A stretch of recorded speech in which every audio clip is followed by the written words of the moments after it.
done a few more things to this drill. I've since made a gib in there for the quill to be a lot stiffer, and it's really made it a lot more sturdy there.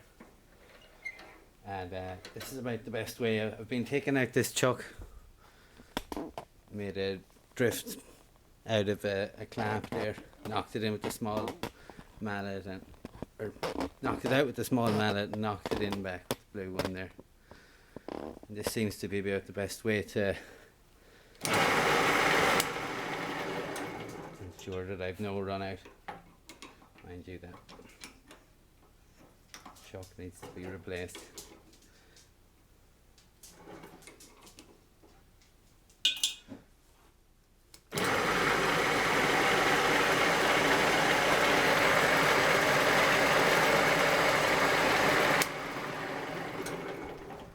So I'm going to swap. Now, once I have that done, I can swap into using this.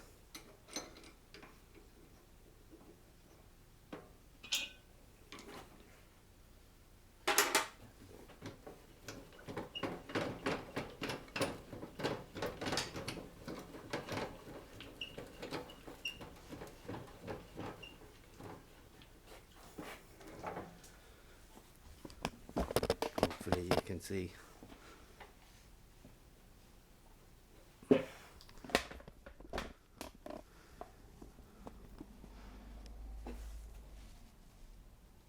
Try and get this right the first time.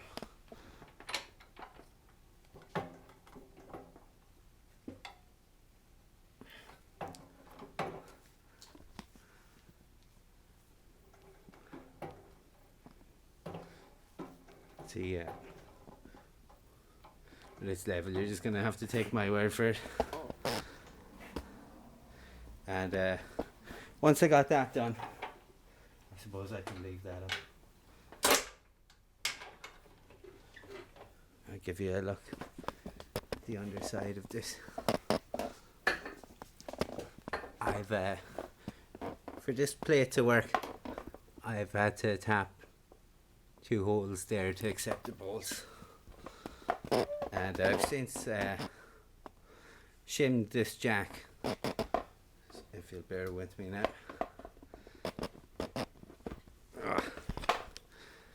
So this is a negative angle that way. So for the height of the drilling operation I'm going doing now in a minute,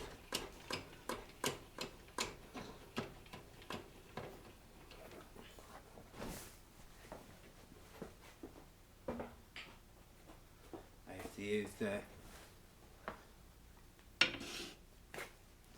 have to set this table height for this drill bit here. So that's all relative. The jack's position is all relative to the cut.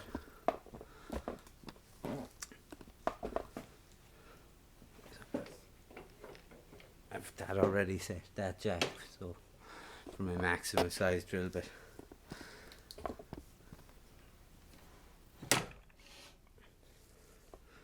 So that ensures that the hole isn't going to get pushed off centre and follow this like if it was in the opposite way. Hopefully that's about all I need to show just yet. So I've set that now to the height of that drill bit, so I won't foul against the jaws. After which I can put that bit in and get my vise all sorted with these hold ends, because I found the clamps were moving things.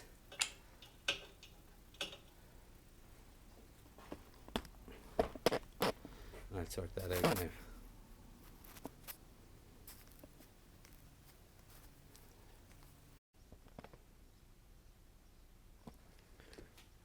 Now I've got these hold downs half assembled. I'm gonna I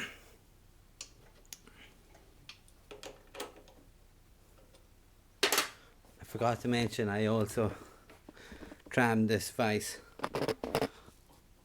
with this piece of stock to make sure it was all sliding there, to make sure that machine bed was indeed square and all that. So hopefully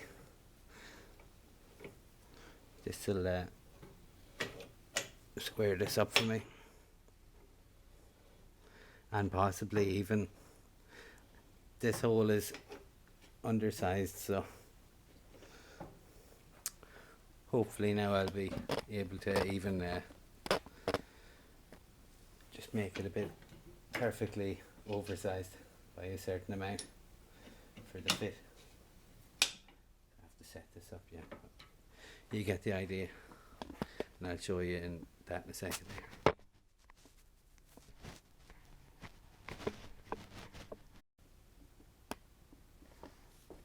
So hopefully now you get the idea.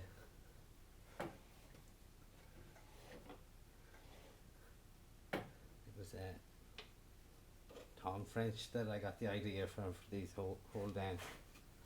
He did mention doing an operation like this in joking. Might have took him a bit seriously. Sure, that's how good ideas come about. I'm going to tighten these down and show you the next bit.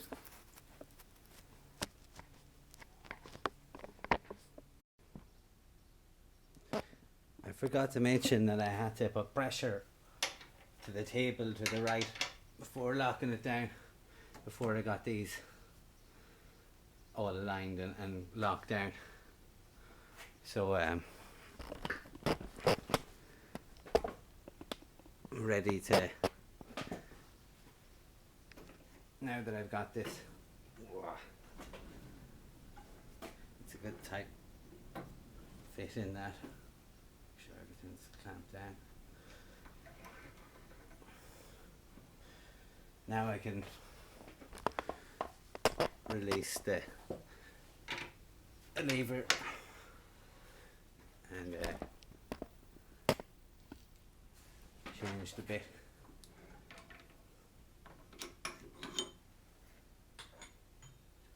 The size I want.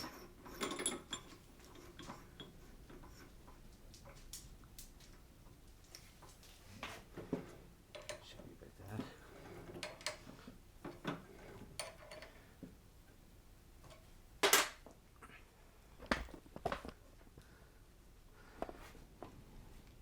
So I've plenty of clearance there. I could even go up a tiny bit.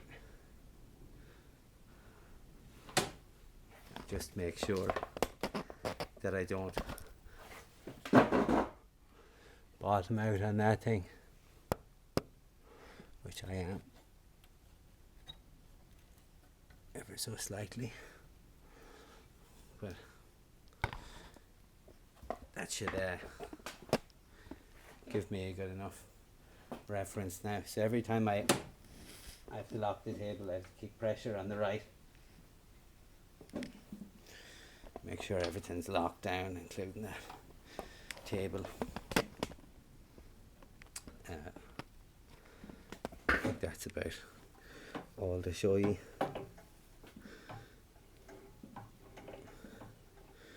I have to do some more testing on that, but that's pretty much it. And I'll come back to you in a second. I've just had to do a wee bit of grinding there, because it was fouling against these webs, the cast iron webs there.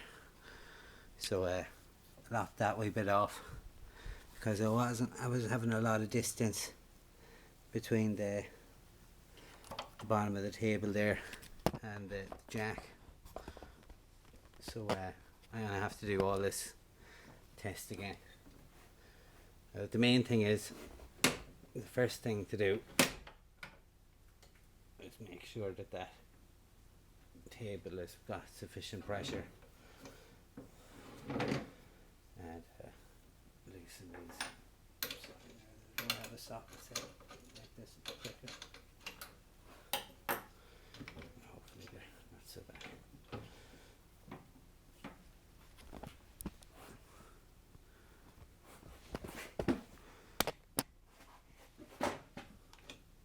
So get this located. Make sure that table is locked. For starters, you probably want to put your quill lock.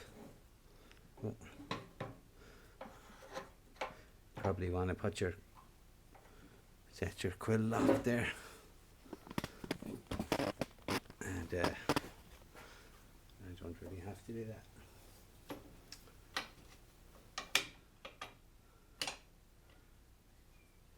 And once that's done, give it a hand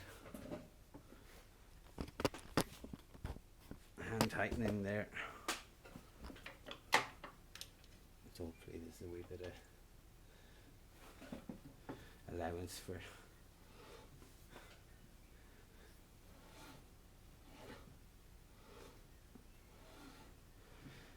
so just making sure everything's tight.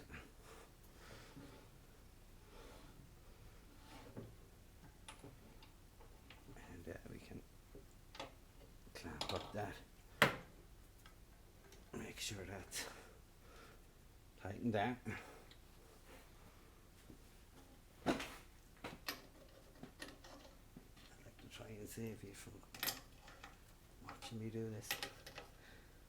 I don't think I have an option. My YouTube skills.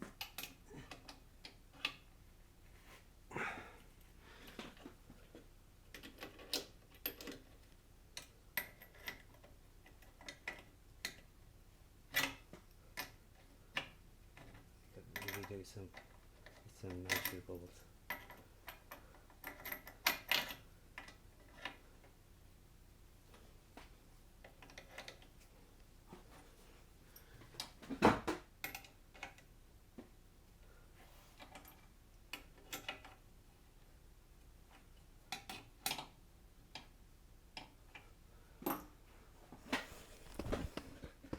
Now that it's all set up, I can demonstrate this.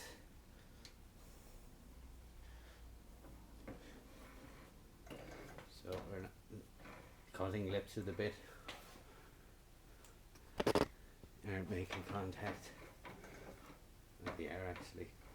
I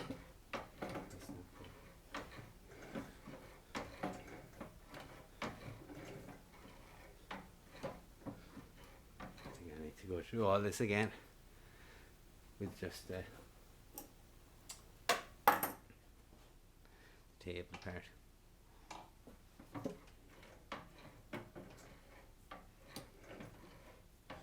It's hard to know, but I think that's not right yet.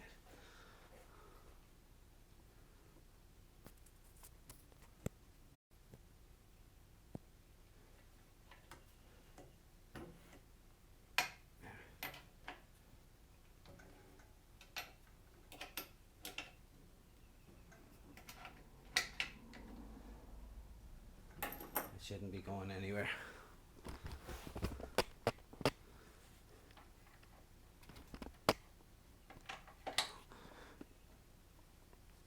Hopefully now that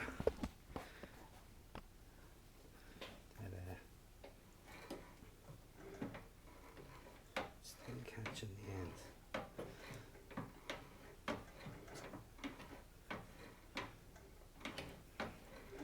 Maybe that loosening of the table does have some influence. It's hard to know.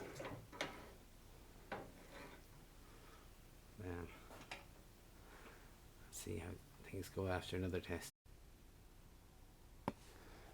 Trying again after locking that table. and then setting all the things up. It seems like that little bit of tightening was making some difference. So whether that can be utilised as a way of enlarging a hole, hopefully with some consistency, that's definitely working now as it should. So provided I give the same force every time when I'm clamping this, it should go straight into the hole and no sort of deviations. So now that that's done, I'm going to give you a better look at this if I can. Try and get the lighting in there. See, I ground that top piece off because it was really causing an issue, because I don't want this bottoming out. I don't know if I can get that clear enough. But I want to make sure that there's a gap there in case this decides to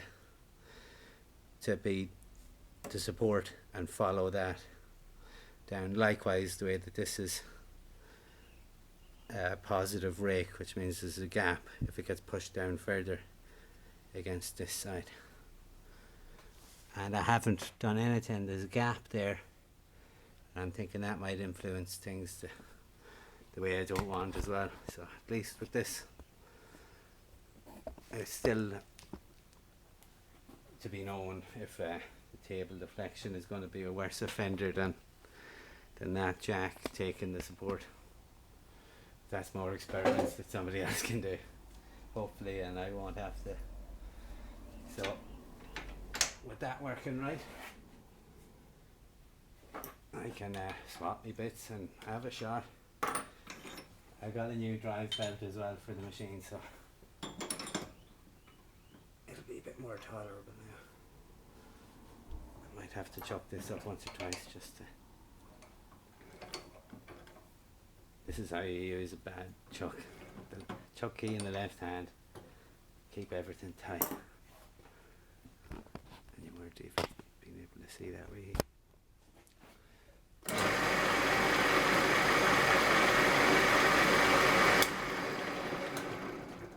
It's hard to know if it's